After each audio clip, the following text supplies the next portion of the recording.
Hello everyone! Welcome back to my channel! How are you guys? Long time no see! So ito nga guys, pupunta ako sa airport dahil magbabakasyon na naman ako papuntang Pilipinas. So ito nga, malapit na tayo sa airport ng Saudi Arabia.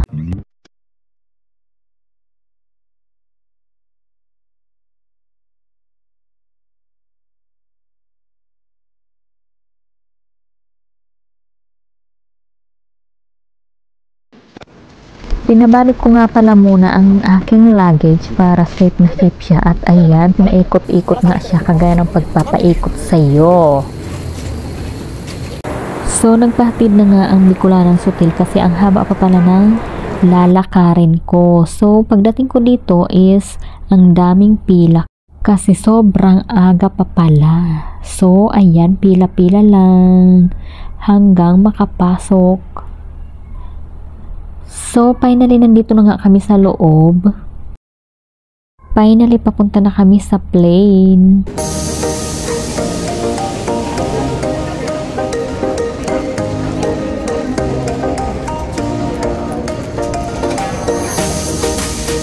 Hindi naman natitignan yung pass mo. Pinatakan lang din sa riyan. Boarding pass na.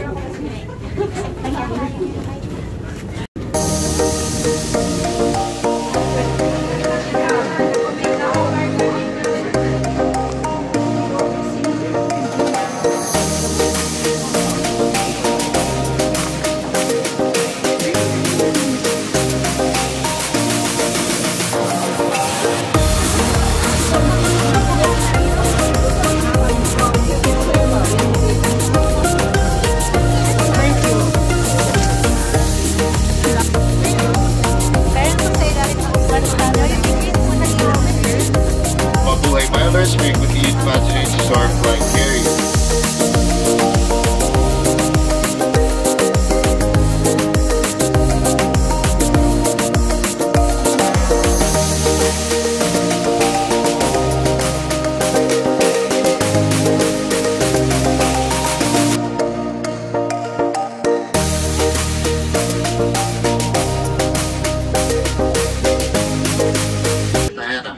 Our estimated flying time to Manila is approximately 10 hours and 15 minutes with an assigned altitude of 41,000 feet.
For the hour of 11 in the morning, and the day today is July 14, 2024. The ground temperature is at 30 degrees Celsius or 86 degrees Fahrenheit. Finally, nandito na kami sa Pilipinas. Welcome to Philippines!